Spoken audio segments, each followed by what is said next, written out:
So we left off over here, and we said that what was the terrible sin that Sarah Imenu and Avram Avinu, that they did to Hagar?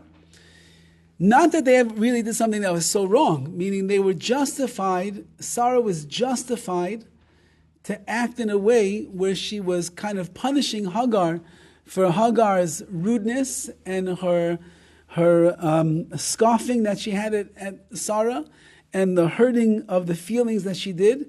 She was entitled to send her away. There's no avera, there's no sin that she did over there. But we did point out that Sarah could have acted lifni mishra asadin, which means beyond the letter of the law, and she could have said, you know what, it's better to be a person who bears their own shame and doesn't shame somebody else. Better I should just let it go and not make a big deal about it. It's not really worthy of a person like me. It's not appropriate for someone who's as great as me, Sarah, to stoop down to the level of Hagar and start playing tit for tat over here. I shouldn't do such a thing. And Avram Avinu, we said, what was his mistake? He allowed his wife to do it. But he's allowed to because she was allowed to do it. But he said, for Shalom Bayis, I don't want to disrupt my harmony in the house. So we pointed out over there, if Avram could have sat down with his wife and he could have said, Sarah, someone like you, it's befitting of you, someone as great as you on your stature, to go all the way down to this girl over here and say, I'm going to send her away just because she made you feel bad? Why would you want to do such a thing? But he didn't do that. So the Ramban is learning over here that those were the two mistakes of Abraham and Sarah. Again, they didn't do a big avera. They didn't do something major. In the world of Hasidus, of acting in a way of piety, they blundered, so to speak, in that area. So he asked Ramban with an N, Nachmanides. So he says over here the following. And this might be, and I think maybe George maybe asked this question, maybe somebody else asked the question. V'alti tami, don't be so surprised. Sha'kodesh Baruch Hu yanish ba'inish kol kach chamor. Hashem punished them severely as a result of this action because they were lacking in a fine point of piety that they could have done things differently and they didn't. So Hashem made such a punishment that he ends up bringing a son whose name is Yishmael, who's going to be the evil of the world and going to drive the Jewish people crazy for thousands of years. All because Sarah could have been a little bit more pious and she wasn't. The reason is because Hashem is medaktik, he is precise with the tzaddikim, with the righteous, like a hair's breadth. And he punishes the tzaddikim, the righteous, even if they do something so small that is just beyond the realm of not being as pious as they could have been. So Sarah Imenu is the greatest of the generation. Avram is the greatest of the generation, and therefore they are held to a very strict level of justice from Hashem. His judgment is very critical of them, that they must make sure that they do everything that is correct in the eyes of God. And even though that they were not breaking a prohibition in the Torah, but they acted in a lower way than people of piety and righteousness, the way they were, should have acted. And for that, they end up getting punished in a very in a high magnitude of a way over here. Even though you might think that it's, how could Hashem do such a punishment? He said, of course, because these are the greatest. The greater that the person is, the more they are held accountable. And so he explains over here from the Rambam. The Rambam says the following: the asur lot, if you live in the land of Israel, the asur lot says meretz Yisrael l'chutz la'aretz. It's also prohibited for a person to move from Israel to outside the land of Israel. Can't do such a thing. If a person's really living there and they're settled there, they're not supposed to move outside the land of Israel. Again, there's reasons why people have to go, as we're going to see. But what is this talking about? If there's money is found in plenty in the land of Israel, and the fruits are beyoker, and the produce is I guess is found equally as well. Meaning you're taken care of over there. You're living in the land of Israel. Parnasa, money, not a problem. Housing, not a problem. Food, not a problem. Everything is great. So then you're not allowed to leave the land of Israel. Why would you leave? You have everything you need. But if the fruits and the produce are cheap, which means I think that there's not so much, you can't find money around, you can't find a job around, so then the Rambam says over there, you are yatsa l'kol makam shiyim revach. You can go wherever you need to go to make some money. If you can't survive in the land of Israel, so then you're allowed to move to America, you can move to England, you can move to South America, you can move to South Africa, wherever you need to move, you can go in order to be able to provide for your family. That's permissible. So when things are good, you're not allowed to leave the land of Israel. When things are very tough and you can't make a living, you can't survive, you're allowed to leave. Now, even though that you're allowed to leave the land of Israel at that time, it's not within the realm of piety. Meaning, even though you could leave, but if you're a person that's striving to live a pious, righteous life, so you should stick it out and not jump ship and leave the land of Israel. How do we know that? If you remember the story of Rus that we read around the times of Shavuos, so Naomi, who ends up becoming the mother-in-law of Rus, she had a husband named Elimelech, and she had two sons, Machlon and Kilion. And at that time, there was a tremendous famine in the land of Israel. And they ended up jumping ship. Elimelech said, we can't stay here. It's too much. The poor people are pounding on my door all day long, begging and begging and begging. There's no food over here. Let's go to Moab over there. There's no famine over there. There's food in the plenty. Let's get out of here and let's go there. And they went. And what happened? They all ended up dying. Because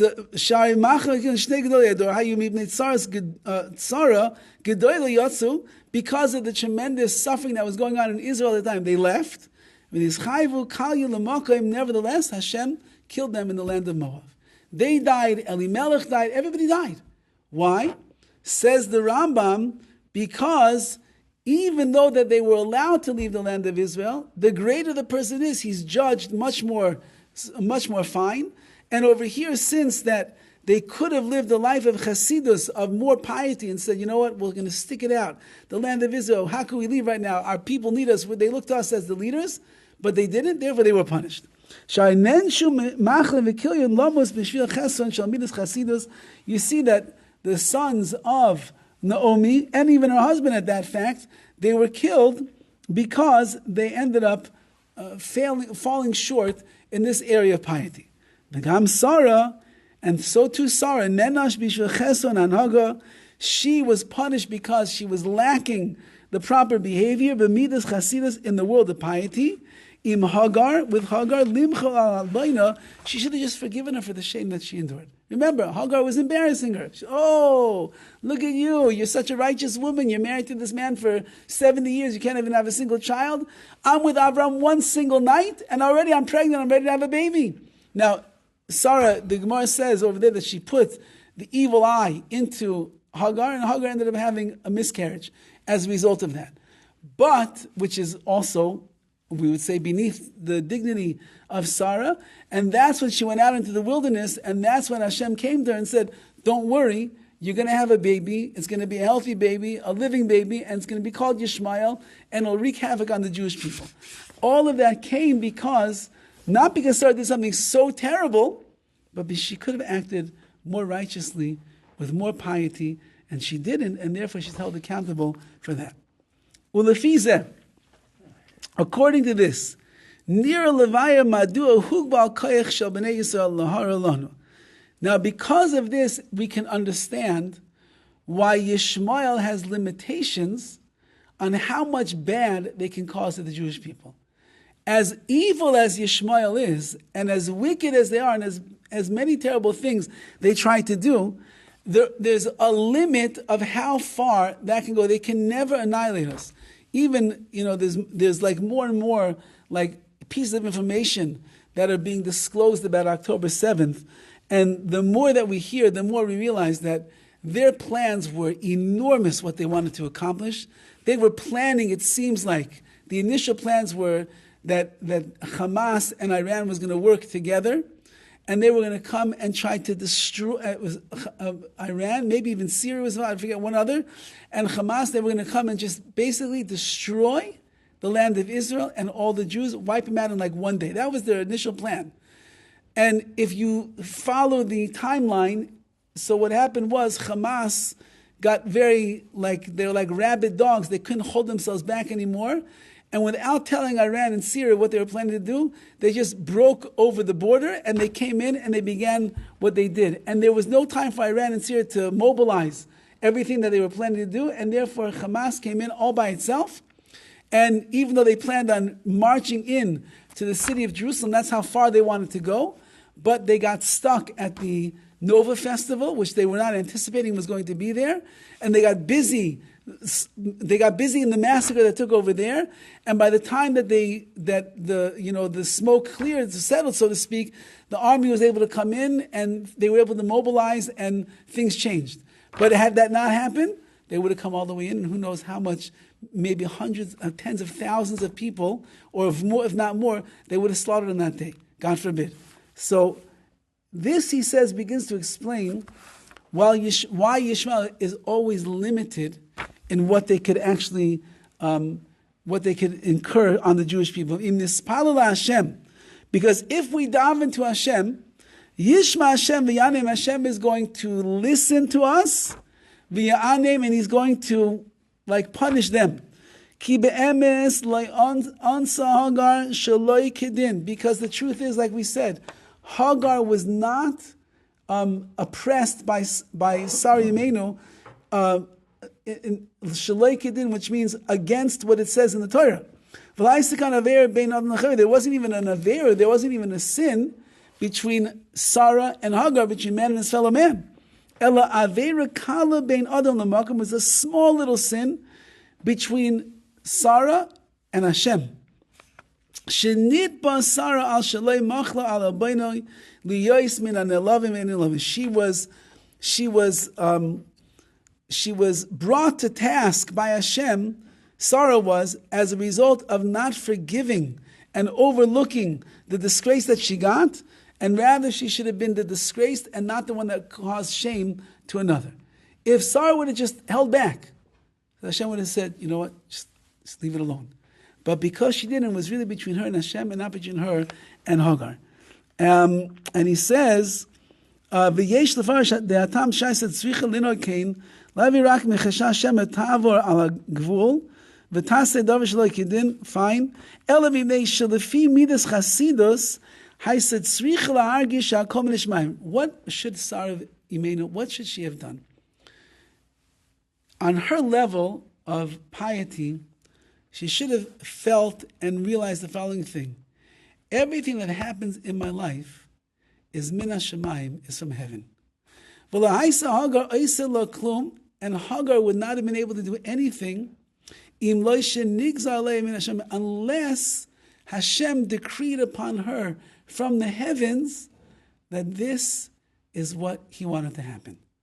The fact that Hagar embarrassed me, the fact that she made me feel really bad about myself, the fact that she was bothering me day and night, Sarah should have said to herself, well, if Hashem didn't want this to happen, it wouldn't be happening right now. So it's not that it's Hagar is the one that's doing it, it's really Hashem. That's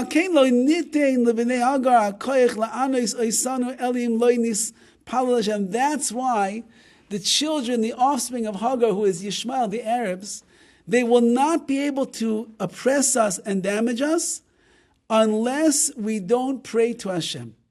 The ayudation is spalal Hashem, because when we do pray to Hashem, we realize that everything is coming from God. They don't really have any power of their own to overpower us. Unless it was decreed in heaven that this is supposed to happen. I mean, I'm saying October 7th, they came over the tightest security area of fencing and borders in the land of Israel. From Gaza to that place in Israel It's such tight security over there that they say that if a bird flies over that fence, the fence sets off an alarm, and the IDF is notified there's some activity going on the fence. And here you have hundreds of Hamas that came over the fence and then are wreaking their havoc.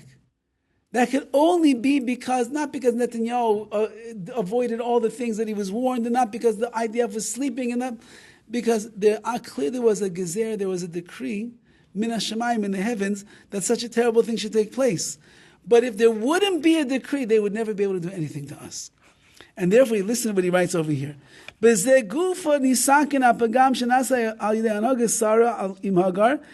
this is the way that we could undo the blemish that was made by Sarah with Hagar.